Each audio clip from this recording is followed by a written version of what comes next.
Hello student, welcome back to my channel Ragini maths classes.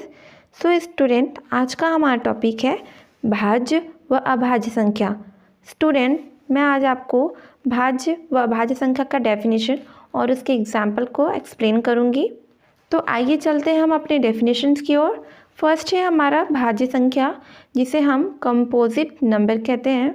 भाज्य संख्या की परिभाषा: जिस संख्या में एक व स्वयं के अलावा भी किसी संख्या का भाग जाए उसे हम भाज्य संख्या कहते हैं। इस डेफिनेशन में ये बोल रहा है कि कोई संख्या है जो कि एक से भाग जाएगा और वो स्वयं से जाएगा, और इसके अलावा किसी और भी संख्या से भाग जाए उसे हम कहते हैं भाज्य संख्या। तो यहाँ पे मैंने उदाहरण दिए हैं, 4 है, 6 है, 8 है, 10 है, 12 है। जैसे यहाँ पे फर्स्ट हम ले लेते हैं 4 का ले लेते हैं, यानी कि जिस संख्या में एक व स्वयं, तो एक से अगर हम इसको भाग देंगे,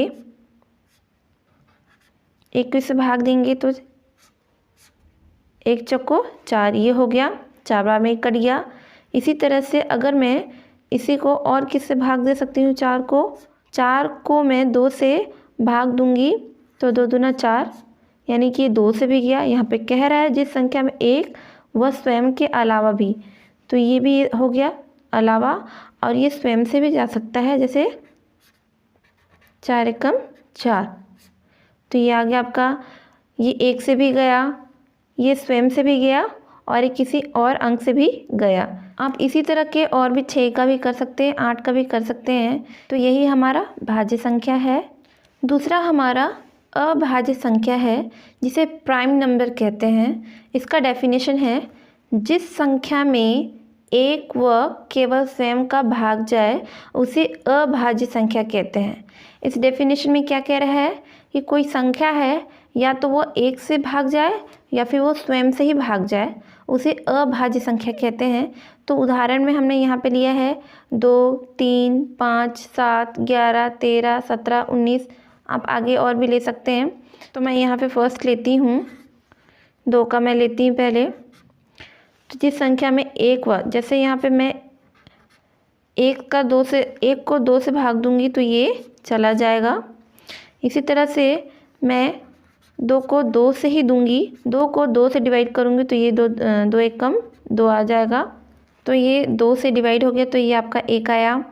इसी तरह से मैं किसी और संख्या का बना सकती हूँ। अभी किसी और से नहीं जा सकता, तो मैं यहाँ पे अब बना लेती हूँ, एक विषम संख्या का बना लेती हूँ। चलिए 7 का बना लेती हूँ। तो 7 को मैं 1 से दूंगी, 7 को मैं 1 से भाग करूँगी तो 1 सत्ते 7, ये हो गया। फिर यही 7 का ना मैं 2 से दे सकती हूँ ना 3 से, ये जाएगा सिर्फ और सिर्फ 7 से, तो ये हो जाएगा 7 एकम 7। ये जो संख्या है या तो 1 से जाएगा भाग या फिर 7 से जाएगा, वो स्वयं से ही भाग जाएगा और किसी अंक से भाग नहीं जाएगा। तो 7 एकम 7 ये आ गया हमारा। आपको डेफिनेशन में ही सब कुछ पता चल रहा है। स्टूडेंट, एक बात मैं आपको और बता दूं कि जो हमारा 1 है वह ना तो भाज्य संख्या है और ना ही अभाज्य संख्या है। स्टूडेंट, अगर आपको ये वीडियो अच्छी लगी हो तो आप इस वीडियो को लाइक, शेयर और सब्सक्राइब जरूर करें।